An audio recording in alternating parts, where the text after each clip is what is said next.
इस कार्यक्रम के पुण्यार्चक हैं श्री महेंद्र कुमार जैन मच्छरदानी, doctor Ankit Jain, doctor Abhishek Jain, Bhopal Madhya Pradesh. Firm Aglis diagnostics, doctor NK Jain memorial diagnostic and research centre private limited, Malviya Nagar, Bhopal Madhya Pradesh. Siddham pathology laboratory, SPL diagnostics, royal market, Bhopal Madhya प्रदेश।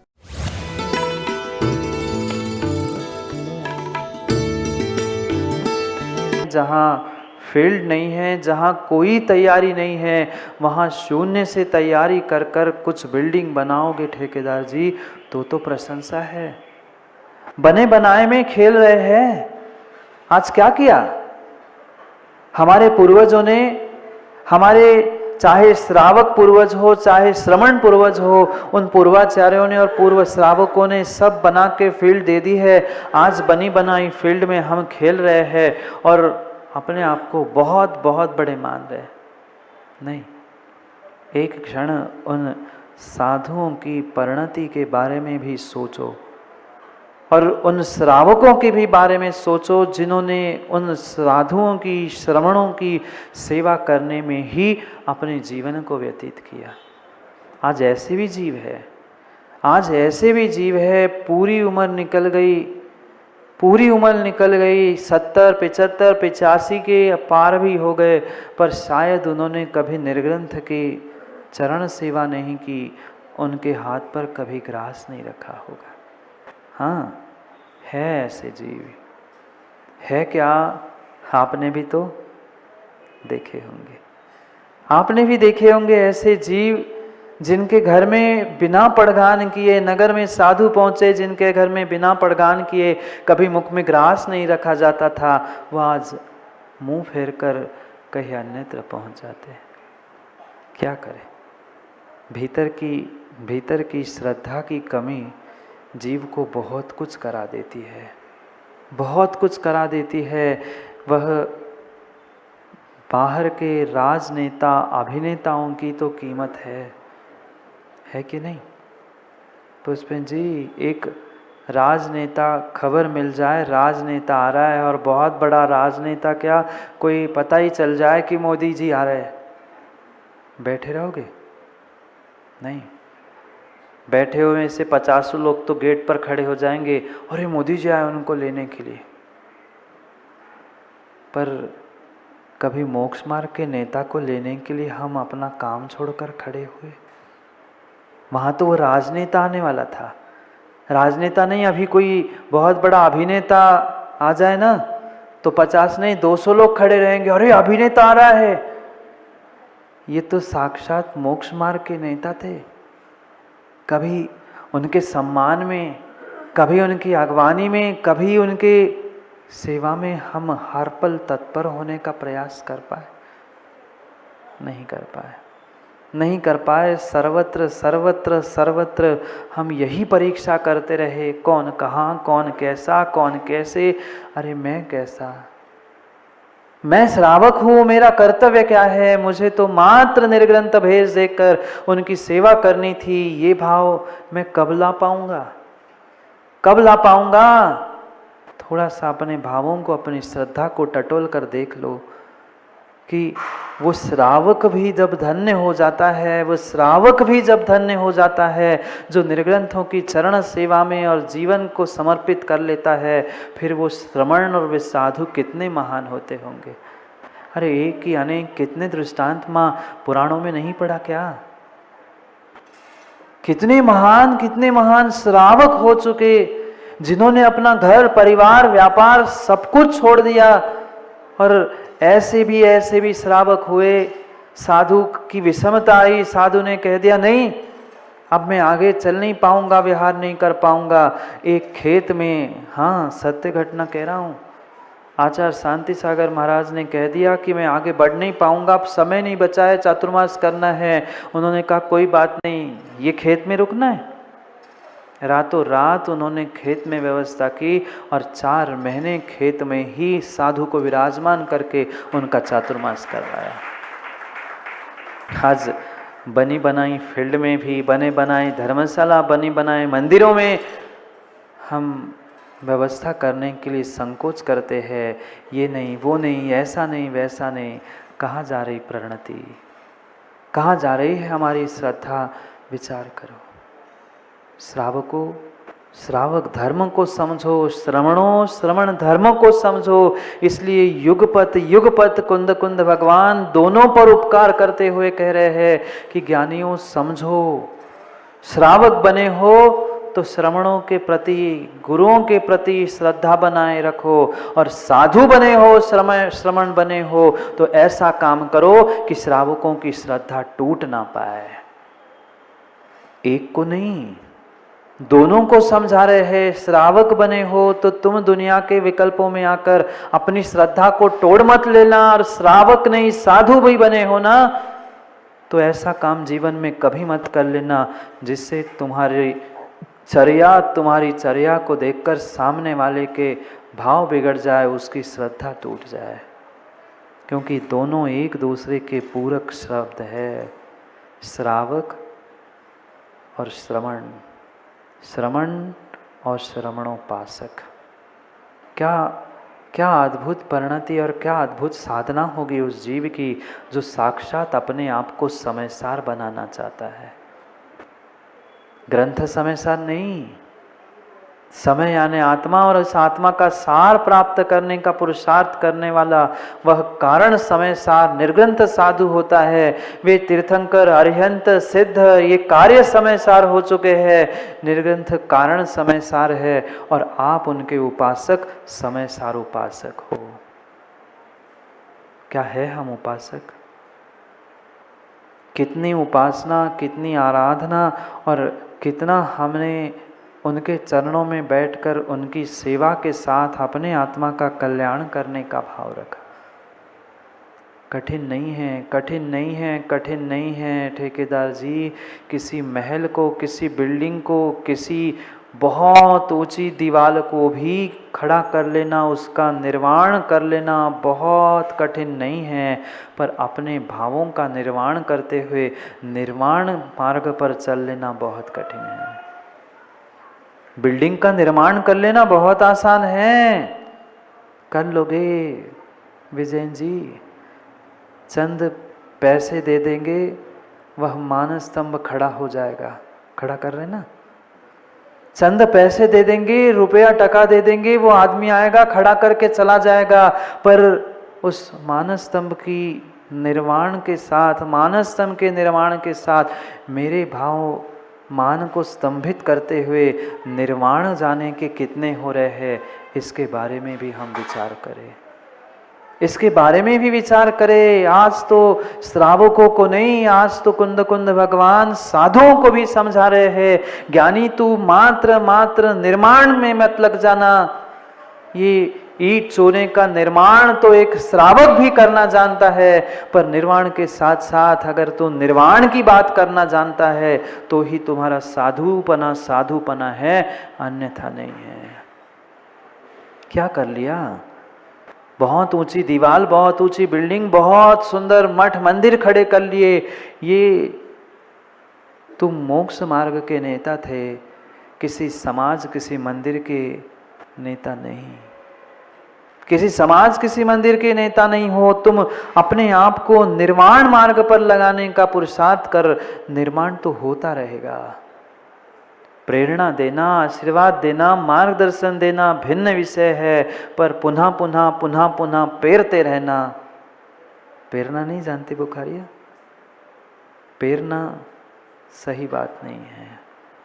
प्रेरणा देना, श्रावक के लिए प्रेरणा देना, धर्म मार्ग में लगाना। तुम दान करो, तुम पूजा करो, तुम विधान करो, तुम उत्कृष्ट से उत्कृष्ट कार्य कर लो, इसकी तो प्रेरणा श्रावकों को श्रवण ही देंगे। आज तक देते आए, आगे भी देते आएंगे। पर तुम श्रवण हो, साधु हो, पहले अपने कर्तव्यों का पालन कर और फिर अन्य के कर्तव्यों की प्रेरणा देना। आज बहुत गंभीरता से भगवान कुंद कुंद स्वामी कह रहे हैं कि तुमने दीक्षा तो ले ली, पर तुम्हारी दिशा और दशा बदली कि नहीं? भेष तो तुमने प्राप्त कर लिया, पर उसके पूर्व की तैयारी तुमने की थी कि नहीं? माँ, भोजन बनाते आप लोग? कच्चा कि अच्छा? कच्चा? अच्छा भोजन बनाते हैं, माँ अच्छा भोजन बनाती है, अच्छा भोजन बनाती है, तो अच्छी सामग्री क्या पहले से जोड़ के नहीं रखती? आज नहीं, 2 दिन बाद कुछ त्योहार है और कुछ विशेष सामग्री बनानी है, माँ 2 दिन से सामग्री नहीं जुटाती? चाहे कैसी सामग्री हो, जितना अच्छा द्रव्य, जितनी अच्छी डिश आप बनाना चाहती हो, उतनी अच्छी अच्छी सामग्री आप पहले 2, 4, 8 दिन से ही इकट्ठी करके रखते हो कि नहीं? परिवेशन की भी बहुत सारी हरिया सुखा के रखी होगी, बहुत सारी तैयारी है भोजन की हो चुकी होगी। बात मैं पूर्व तैयारी की कह रहा हूं, साधु बनने की पूर्व सामग्री, साधु बनने की पूर्व तैयारी आज कुंद कुंद भगवान कह रहे हैं, क्योंकि श्रावक ही साधु बनेगा, श्रमणोपासक ही श्रमण बनेगा, कोई आसमान से टपक कर साधु नहीं बनता, नहीं बनता। अगर श्रावक अवस्था में तुमने पूर्व तैयारी नहीं की है तो तुम्हारी दीक्षा लेने का, तुम्हारे निर्वाण मार्ग पर चलने का कोई प्रयोजन सिद्ध हो ही नहीं सकता। दीक्षा के पहले अपनी दिशा और दशा का निर्णय करना आवश्यक है। मेरे भाव, मेरे परिणाम, मेरी परिणति कहाँ जा रही है, तभी तुम्हारा दीक्षा लेना सार्थक हो सकता है। क्योंकि ये जैनी की वृत्ति है, ये दिगंबर मुनिराजों की जैनेश्वरी दीक्षा की वृत्ति है। यहाँ स्वतंत्रता तो है पर स्वच्छंदता नहीं है। अंतर आया समझ में? यहाँ जीने के लिए, उठने के लिए, बैठने के लिए, कार्य करने के लिए, सामायिक ध्यान, अध्ययन आदि सब करने के लिए स्वतंत्रता तो दी है, पर स्वच्छंद होने की कहीं आज्ञा है ही नहीं। अगर किंचित भी हे मुनि, तूने अपनी परिणति, अपनी परिणामों को ना देखते हुए मर्यादा का उल्लंघन कर लिया, तो विश्वास मान लेना तुम्हारी पूज्यता उसी दिन समाप्त हो गई, उसी दिन समाप्त हो गई। ये परंपरा, ये व्यवस्थाएं आज चलती है कि नहीं मुझे नहीं पता, चलती है माँ। घर में किसी नई बहू का आना होता है ना, जब किसी के घर में नई बहू आती है, वो एक खासियत पहले चलती थी, परंपरा चलती थी, उस बहू का चेहरा देखने जाते थे। क्यों बुखारा जी, मुंह चाहे ना, नहीं जानते? मुंह, उसका चेहरा देखने के लिए जाते थे। चलती है आज भी, आज तो बंद हो गई होगी। जरूरत ही क्या है, पहले मुंह खोल के घूमती है बहू, देखने की आवश्यकता ही क्या है? सोचना, उस बहू की मर्यादा, उसका चेहरा देखने के बाद, चेहरा मात्र देखा नहीं जाता था, चेहरा देखने के बाद उसके हाथ में पैसे दिए जाते थे। क्यों? कुछ सुंदर विशेषता थी इसलिए नहीं, वो मैं मर्यादा में थी।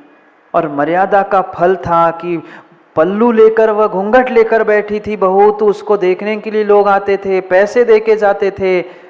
सोचना, जितनी मर्यादा उस बहू की थी, जितनी मर्यादा उस बहू की थी, आज की बात छोड़ दो, आज ना सास की मर्यादा बची है, ना ससुर की मर्यादा बची है। बहू कहाँ से मर्यादा में रहेगी? सास ससुरी मर्यादा में नहीं रहते। पहले घर पहुंचते थे तो गोदाजी करके जाते थे, आज करके जाओगे तो बहू कहेगी स्ट्रेपसिल्स ले लो दादाजी। एडवांस बहू चल रही है, क्या करें, सब मर्यादाएं समाप्त हो गई है। सोचना, जब एक बहू की मर्यादा होती थी, घर में आई हुई नई बेटी की, कन्या की मर्यादा होती थी, लोग मुंह देखना आते थे, पैसे देके जाते थे। साधु तू भी ध्यान रख, हे साधु तू भी ध्यान रख, इस व्यवहार की, इस संसार की इन क्रियाओं को देखकर तू भी अपनी मर्यादा का ध्यान रख। जब तक तू मर्यादा में है, तब तक तू अपनी स्वतंत्र परिणति पर फिर भी स्वच्छंदता से रहित अगर जी रहा है, तो विश्वास मानना, तेरे चरण छूने के लिए, तुझे पूज्य मानने के लिए दुनिया आगे पीछे घूमेगी। और तूने अगर अपनी मर्यादा का उल्लंघन कर लिया, तो जैसे आज ना कोई मुँह चाहना की क्रिया बची है, ना कोई पैसे देने की क्रिया बची है। ऐसे ही आने वाले समय में तेरी भी पूज्यता, तेरी भी कोई सम्मान की प्रक्रिया बचेगी ही नहीं। इसलिए पूर्व तैयारी करवा रहे हैं कि अगर दीक्षा लेने के भाव हो तो सोच लो, समझ लो, जीवन में इन मर्यादाओं का पालन करना होगा। मात्र कपड़े उतार कर केस लौंच करके बैठ जाना, ये तुम्हारा दिगंबर बाणा नहीं है। दिगंबर भेष हो सकता है, पर दिगंबर भेष मात्र पूज्य नहीं। ये दिगंबर भेष तेरा मात्र पूज्य नहीं है। तेरा दिगंबर बाणा भीतर भी दिगंबर और बाहर भी दिगंबर हो तो ही तुम पूज्य हो सकते हो, अन्यथा नहीं। क्या करें, पर आज सर्वत्र परिभाषाएं बदल गई है। व्यक्ति यही सोचता है जहां अधिक भीड़ है वही बहुत बड़ा त्यागी व्रती है। ध्यान रखना बिलाला जी, ध्यान रखना। बहुत सारे जीव यही सोचते हैं कि वे तो महाराज है, 2-4 महाराज है। कई बार नितिन जी ऐसे ही हुआ, हम तो पहुंचते हैं, नगर में पहुंचते हैं, जब अगवानी होती है या पहुंचने के पहले समय आता है तो लोग ऐसे समझते वो तो महाराज है और उनको आता है 2 ही तो महाराज है, कर लेंगे, 2-4-50 लोग बैठे रहेंगे प्रवचन में, इतना सा काम हो जाएगा। पर कभी छोटे बड़े की तुलना करते हुए साधुओं और साधुओं के संघों को मत बांटना। क्योंकि ध्यान रखना कि भीड़ इकट्ठी कर लेना ये कोई तुम्हारी पूज्यता का प्रमाण पत्र नहीं हो सकता। भीड़ इकट्ठी कर लेना ये कोई पूज्यता का प्रमाण पत्र नहीं हो सकता। एक डमरू बजाने वाला भी, बिलाला जी, एक डमरू बजाने वाला भी भीड़ जोड़ना जानता है।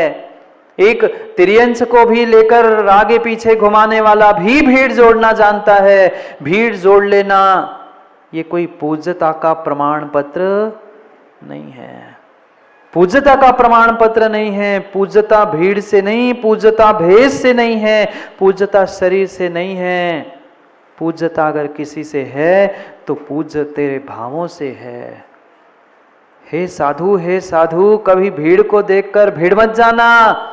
अगर भिड़ना ही है तो तेरे भीतर के अनंत गुणों की भीड़ में भिड़ जाना, तो तू भी कभी परमात्मा बन पाएगा।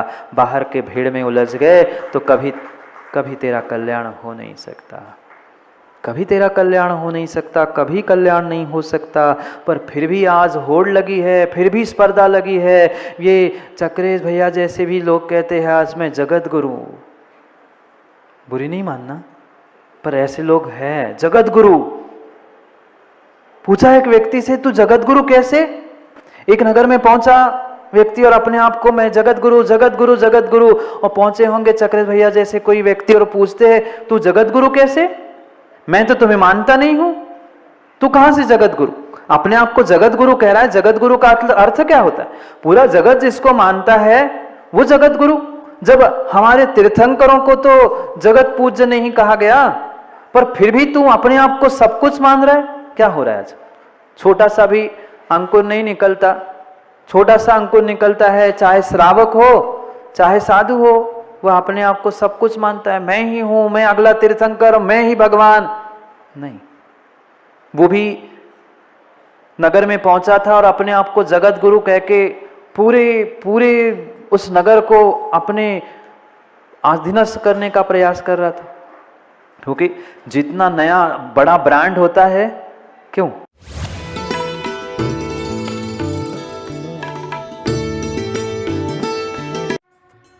इस कार्यक्रम के पुण्यार्चक थे श्री महेंद्र कुमार जैन मच्छरदानी, doctor Ankit Jain, doctor Abhishek Jain, Bhopal Madhya Pradesh. Firm Aglis diagnostics, doctor NK Jain memorial diagnostic and research centre private limited, Malviya Nagar, Bhopal Madhya Pradesh. Siddham pathology laboratory, SPL diagnostics, royal market, Bhopal Madhya Pradesh.